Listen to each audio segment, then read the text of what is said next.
Hello everyone, my name is Simran and you all are watching अंग्रेजी medium. I hope you all are doing well. Last class में हमने present indefinite tense की examples uses देखे थे.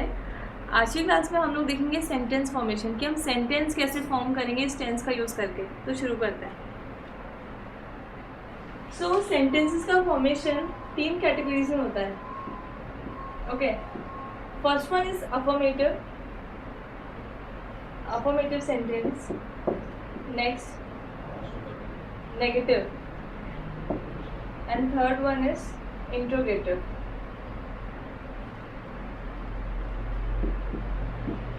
Okay, affirmative sentence में you declare something या आप कुछ भी बताते हैं, कुछ भी आप स्टेट करते हैं. ओके, नेगेटिव सेंटेंस में नॉट लग जाएगा. इंटरोगेटिव सेंटेंस में क्वेश्चन पुटअप होंगे और क्वेश्चन मार्क लगेगा. I hope this is clear to you. तो हम आगे बढ़ते हैं. अब अफर्मेटिव सेंटेंस में कैसे हम सेंटेंस फॉर्म करते हैं. हमने जो स्ट्रक्चर पढ़ा था सेम वही स्ट्रक्चर इसमें फॉलो होगा. Like first of all subject plus first form of the verb plus SES plus object. Okay, now but if your subject is plural, okay, then you are not supposed to add S or ES. देखिए बहुत simple सी बात है. आपका structure है subject plus first form of the verb plus SES plus object. लेकिन अगर आपका subject plural है तो SES नहीं आएगा वर्ब की फर्स्ट फॉर्म के बाद. एग्जाम्पल से ज़्यादा अच्छे से समझ में आएगा. एग्जाम्पल इफ आई से शी सब्जेक्ट लेते हैं हम लोग. अब शी आप हम सबको पता है सिंगुलर है. She goes to school. वो हमने first form of the verb लिया और सिंगुलर था इसलिए हमने गोज कर दिया.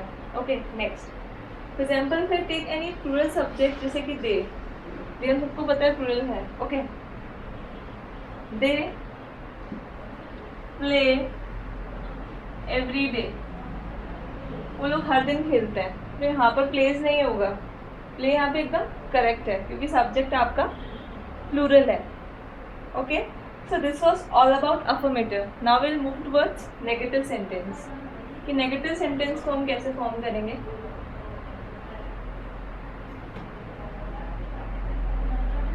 Okay, negative sentence. ओके, अब स्ट्रक्चर बेसिकली रहेगा वही, सिर्फ कुछ चीज़ें ऐड हो जाएंगी या एलिमिनेट हो जाएंगी. कैसे. नेगेटिव में आएगा subject plus do slash does plus not plus first form की वर्ब एंड अगेन सेम रहेगा. ओके, अब यहाँ पर भी डू और डज दो हैं. डज सिंगुलर के साथ आता है. ओके, और डू गोज विथ प्लूरल. अगर सब्जेक्ट प्लूरल है तो डू आएगा. अगर ये चीज़ आप ध्यान में रखते हो ना सब कुछ ईजी है. एग्जाम्पल से समझते हैं. अभी हमने बोला था वो स्कूल जाती है, like she goes to school. But अब मुझे बोलना है वो स्कूल नहीं जाती है. ओके, तो शी मेरा सेम है, सिंगुलर है तो क्या आएगा. Does. Very good. She does not go to school. Am I clear. समझ आ रहा है. अब यहाँ पे गो ही रहेगा. यहाँ पर कोई SES ऐड नहीं होगा. हमने यहाँ पे डज लगा दिया है. नेक्स्ट, आई और यू अगर आपका सब्जेक्ट है तो भी आप प्लूरल की तरह यूज करेंगे. जैसे कि आई. ओके, आई सब्जेक्ट हो गया. डू प्लूरल वाले आएगा इसमें भी. I do not go for walk. कि मैं वॉक के लिए नहीं जाती. ठीक है, but I actually go. This is just an example. अगर यहाँ पर एक प्लूरल सब्जेक्ट लेते हैं हम लाइक दे. ओके, अब दे के साथ भी आपका सेम. दे डू नॉट या फिर don't. They do not work hard. मेहनत ही नहीं करते. ओके, समझ आया. Next, interrogative. जिसमें मैंने आपको बताया था क्वेश्चंस फॉर्म होते हैं, क्वेश्चन मार्क पुटअप होता है. सो इंट्रोगेटिव.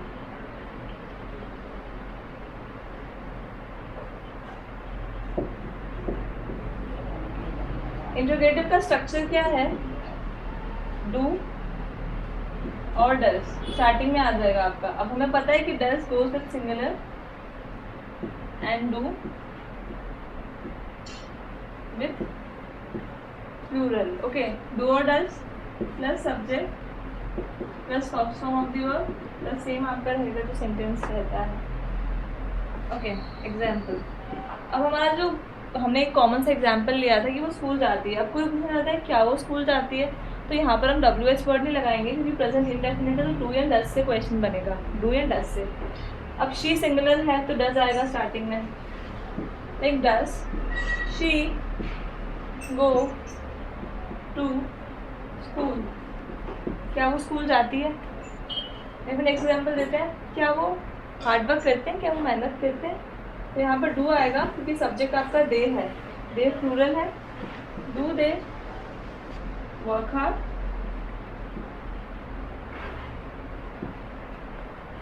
समझ आया? इजी है ना? I told you it is easy. I sum up, मैं तीनों चीज़ें साथ में बता देती हूँ विद अ कॉमन एग्जाम्पल, जिससे जो डाउट आपको बचा है वो भी क्लियर हो जाएगा। सो